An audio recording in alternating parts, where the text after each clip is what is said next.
Greetings to our beautiful V family all over the planet. This is your chief. So proud today to introduce a brand new series from the V that is going to be out every second Saturday of every month. And this series is simply called In the Zone, with the one and only, our upline, our mentor, our visionary, the one and only Dato Sri Vijay Ishwan. Now, Dato Sri and myself did this 2 years ago, one episode, and we didn't continue after that. But due to the strong demand from all of you across the planet, Dato Sri has willingly agreed to do the episode every month for 2017, our limitless year. And guys, for you to understand, this session is about me as a mentee speaking to my mentor, my upline, who guided me all these years as he has guided all the V partners, AVPs, V councils, core in-service members. Alright? And Dato Sri is back again as our upline on this series of being in his zone, in the series of In the Zone. Dato Sri Vijay Ishwan, thank you so much for this opportunity, Dato Sri. The network today sees you only on VCon stage. They never had the chance, like I had, to sit down with you over coffee at your home. I still remember late nights where we asked you the pertinent questions of our journey in networking and the advice you would give us, right, basically to be a better person and a better networker. And as you know, Dato Sri, the V has launched a mantra this year called Limitless. And I remember when I first sat with you 18 years ago, you said, Padman, remember one thing, your potential is limitless. And the only person who can hold you back is yourself, no one else. And Dato Sri, how would you share this message today of our potential being limitless? Because your downlines don't believe that. They have too many limitations. How would you share this, Dato Sri, with all your downlines around the world? Well, first of all, it is I who am thankful because,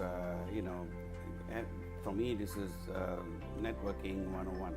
Yes. And I'm looking always for opportunities where I can talk to people.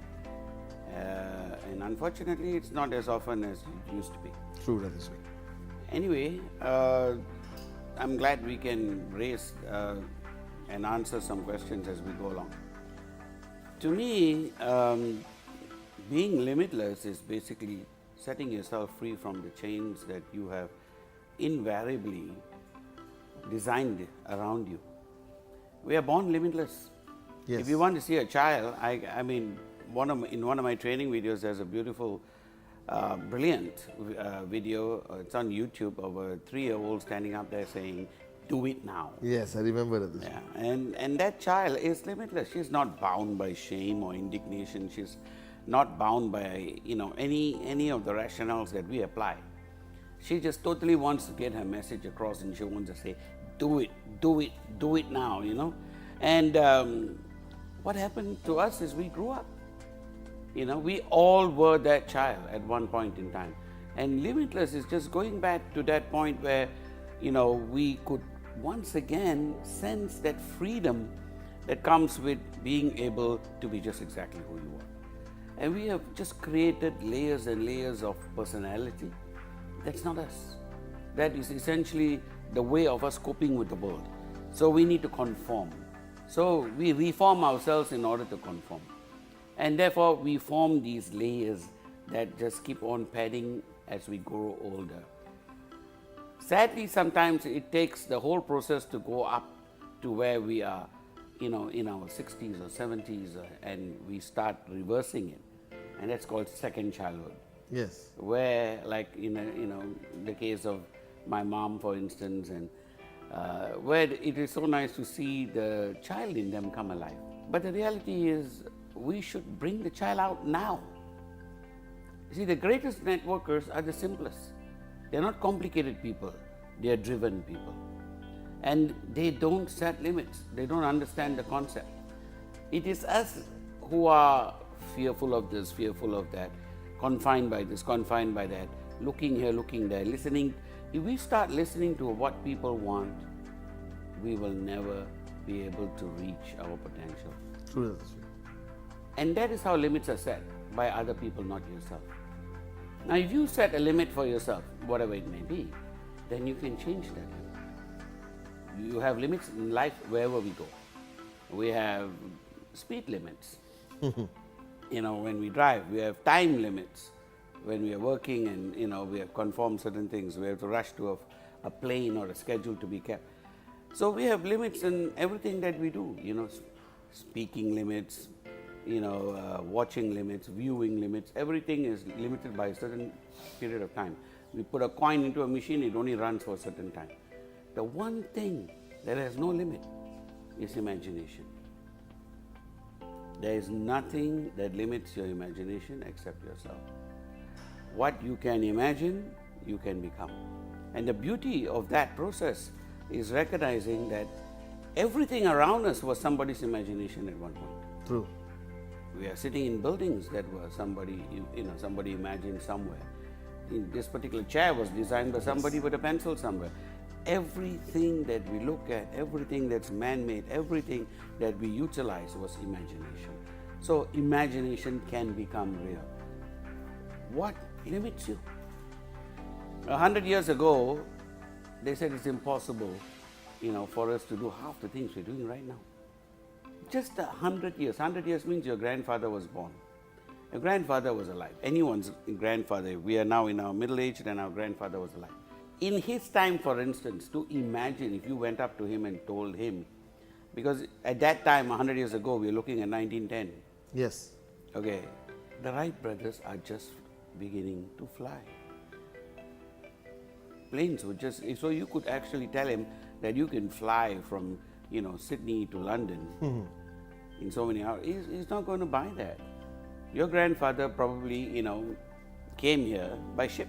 Yes, true. And so did many of us. At that time, in 1910, it was the Titanic, it was ships, it wasn't planes that took us across. So that's one thing. Then look at everything that's going to the moon. If you told your grandfather when he was a little child, we are going to walk on the moon, again he would say, oh, you're crazy. And like that, there's a whole series of things where limits have been broken over and over again, just between 3 generations. Your grandfather, which in most of our cases we have seen, or at least we know about, or if somebody has talked to you about him, either your mom or dad, and said, this is your grandfather. So that's a conscious recognition of an individual.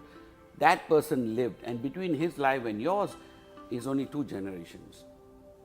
And between that, the entire universe has changed. Changed completely. The world of the internet. How would you explain the world of the internet to your grandfather? How would you explain you can buy things online, to your grandfather and have it delivered to your door? Everything is magical today. If he actually lived today, he would find the whole world magical. So what would the grandchildren going forward from now, where would they be? What would be their world? So if we sit down here limiting ourselves, they are not going to be limiting themselves. The only way for you to catch up, understand, and eventually be able to converse with them, the millennials, so to speak, are already a whole new generation. We have to wake up and smell the coffee. Being limitless is just being normal. The problem is we are not being normal. We have regressed. We allowed these limits to pull us down. We have chained ourselves with our thought processes, with the fears that society has built into us, and everything is a limit. So being limitless is going back to your normal self. Being limitless is being who you are.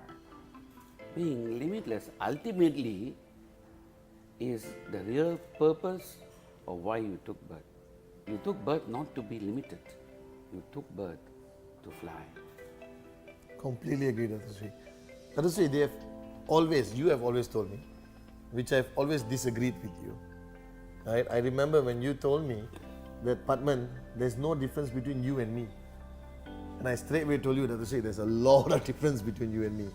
And you clearly said it, that the only difference between you and me is you are still holding yourself back. Right, Datusri? And I asked you this question many years ago because I didn't understand that I'm holding myself back. That doesn't relate, people don't relate to this statement, right? Because they believe the world is their greatest enemy. And you made a statement to me, Datusri, I'll never forget this. I was on your sofa, in your house, in your penthouse, all right? And you made this statement that, Padman, your greatest enemy is Padman Senathirajah. Yes. Right, Datusri? And today I realized that. I completely understand that whole the lesson you taught me back then. Is it fair to say, Dato Sri, that our greatest limitation factor or limiting factor is ourselves? Absolutely. And how would you change that, Dato Sri? Ultimately, you are in a unique position.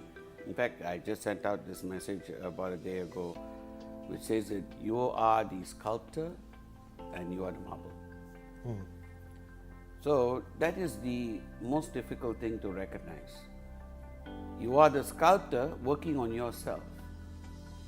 So what needs to come out of this sculpture, this blank granite stone, the beauty of what is hidden inside can only be unveiled by you.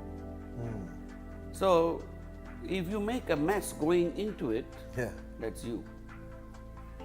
If you stick true to your ideals and keep improving what you do, then it will also come out. The thing to recognize is, it's not so much that you are your own worst enemy in the sense that there is a Hitler inside of you. Yes. You are your own worst enemy simply because you tend to give in or give up. Yes. These are the two fundamental issues.